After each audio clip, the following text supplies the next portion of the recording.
What if I told you that the line between belief and violence is thinner than we think?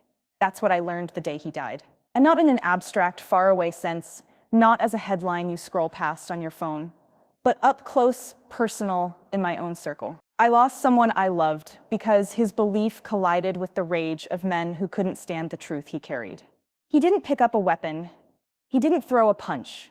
He didn't even raise his voice most of the time. But his faith, his words, his refusal to bow to the pressure of compromise, that was enough to paint a target on his back.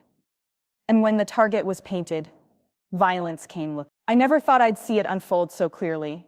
How belief, just a conviction, something internal, spiritual, something meant to anchor a man in love, could spark such fury that it broke down every boundary people claim keeps us civil. But when I stood over his coffin, I realized those boundaries are thinner than paper. People like to say words don't hurt. People like to say faith is private, that it can stay in your heart and not affect anyone else. But the truth is, belief shapes how you live, how you stand, how you resist the lies of the world. And when belief shines bright enough, it exposes the shadows around it. And shadows, they don't take kindly to exposure.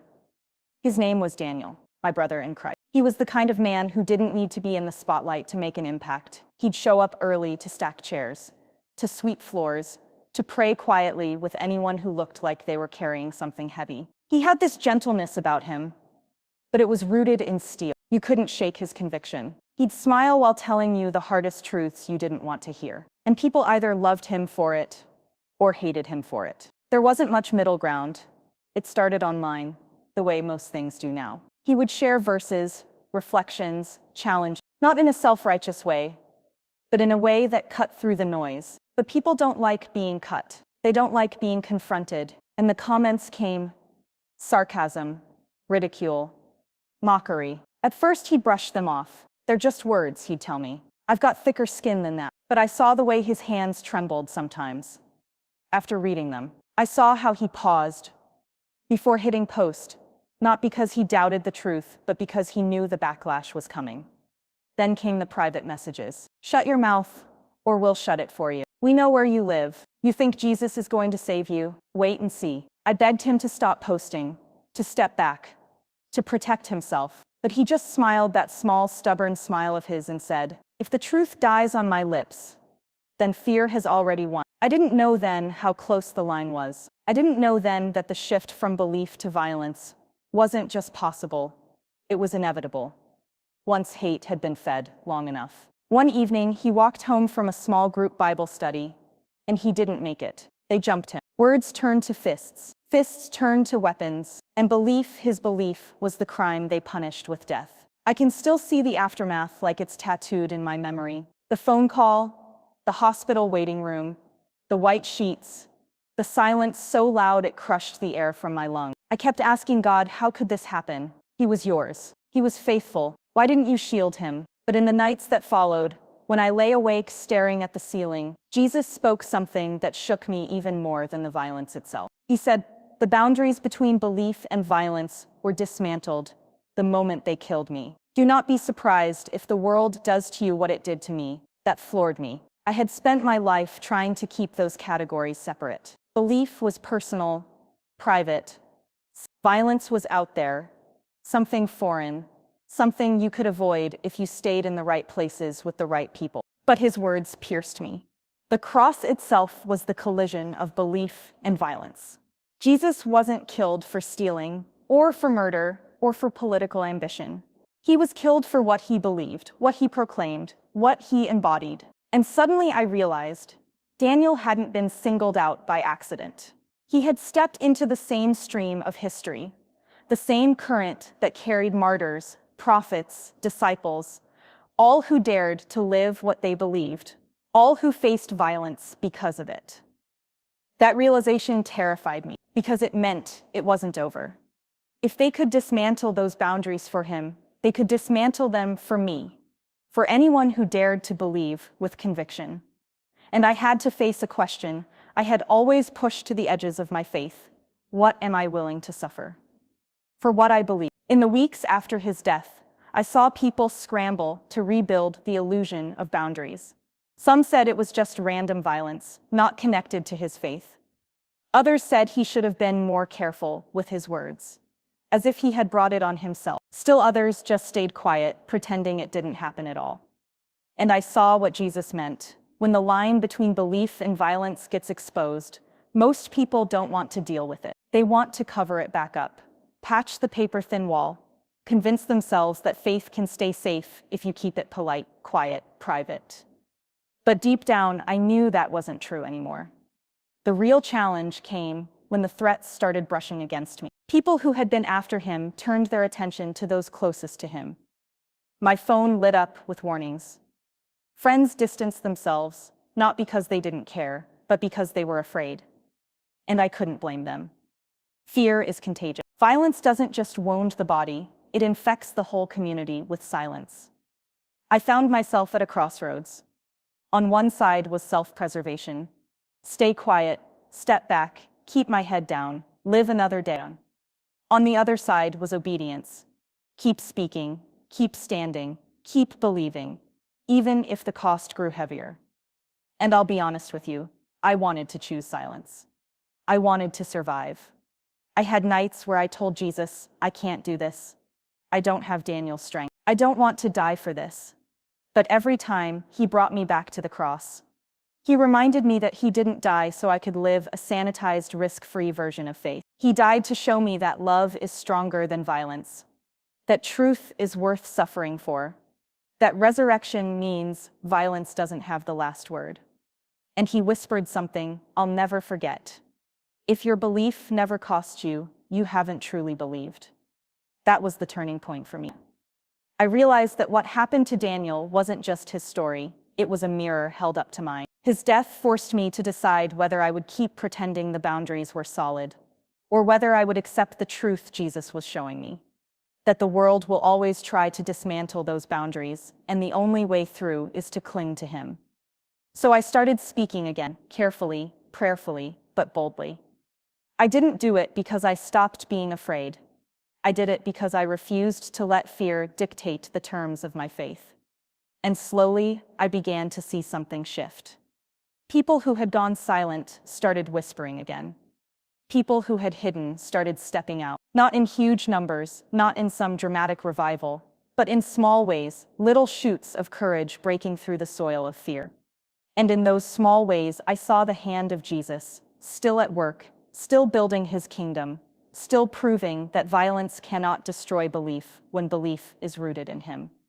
That's where I'll stop for now, because this is only the first part, the death, the shock, the dismantling of illusion. The second part of this story is about what came after, when the threats came to my own doorstep, when I had to decide what kind of man I would be, and when Jesus showed me that even in the face of violence, faith can be more contagious than fear. When I left off, I told you about Daniel's death, about how the thin veil between belief and violence tore wide open, and how I couldn't put that veil back together again, no matter how much I wanted to. That was the moment everything shifted for me, but it wasn't the end.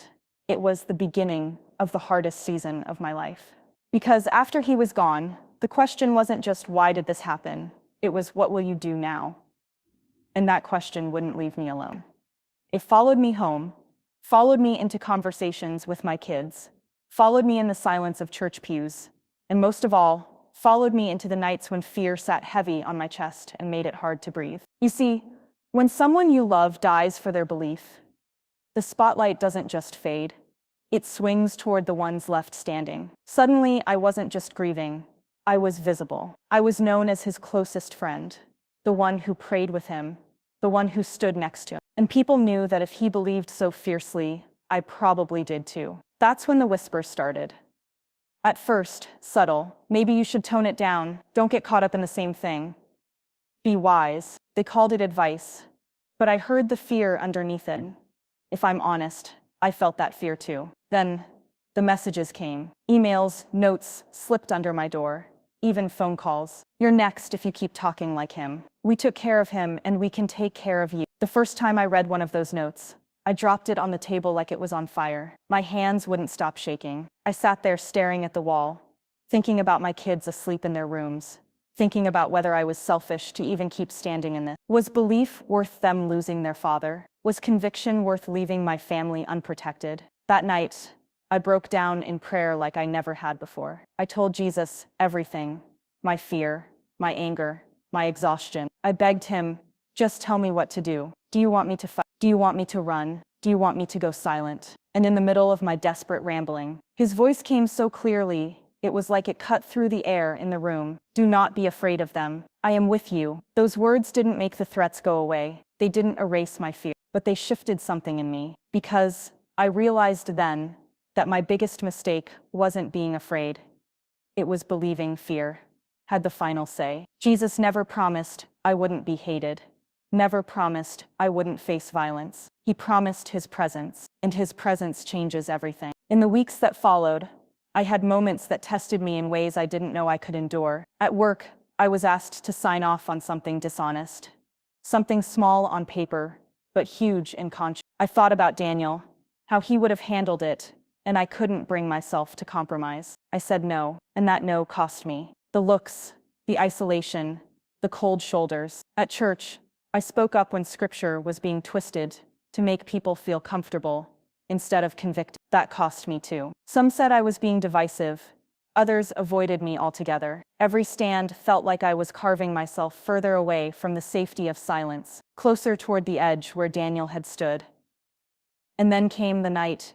Everything boiled over. I was walking home from a late meeting. The street was quiet, too quiet, and I noticed headlights behind me. They slowed, crept closer, then stopped. A window rolled down. I braced myself, heart pounding so hard I thought it might burst. A voice shouted, "Keep running your mouth, and you'll end up like him." The car sped off, tires screeching, leaving the smell of burnt rubber in the air. I stood frozen, breath shallow, body trembling. And for a moment, I felt like I was standing in Daniel's shoes on the night he died. I don't know how long I stood there before I finally moved, before my legs carried me home. When I got inside, I locked every door, checked every window, and then collapsed onto the floor. "Lord, I can't do this," I whispered. "I can't keep living like this, waiting for the day they decide to finish me too." And again, he met me. Not with promises of safety, but with a reminder. Whoever wants to be my disciple must deny themselves, take up their cross, and follow me. That's when it hit me. This wasn't about whether I lived or died. It was about whether I trusted him enough to obey, even if obedience led me into danger. Belief that never risks anything isn't belief. It's convenience, and convenience doesn't change the world. From then on, I decided I wouldn't live in hiding. I started gathering with a small group of others who had been touched by Daniel's life and death. At first, we were just grieving together, but slowly we began to pray, to share, to encourage each other to keep living the truth no matter the cost. And I saw something incredible happen. Fear didn't disappear, but it lost its grip. Courage began to spread like wildfire in those small rooms, among people who had once thought they were alone. That's what Jesus showed me most clearly. That while violence dismantles boundaries between belief and danger, his spirit dismantles boundaries between people, drawing us together, uniting us in ways fear never could. Daniel's death planted something in all of us. And though it hurt, though it was costly, though it left scars, it also birthed a strength I never would have found on my own. I wish I could tell you the threats stopped. They didn't. I wish I could tell you the world suddenly respected our faith. It didn't. What I can tell you is this: violence didn't win. Hate didn't silence us. Fear didn't choke out the gospel. Because Jesus took what was meant to scatter us and used it to unite us. He took what was meant to destroy us and used it to refine. So when I say he told me about the dismantled boundaries between beliefs and violence, I mean this. Following him was never supposed to be safe. We were never promised comfort. What we were promised was his presence, his spirit, and the assurance that death itself cannot end what he began. And that's my testimony. That's what I learned from Daniel's life and death.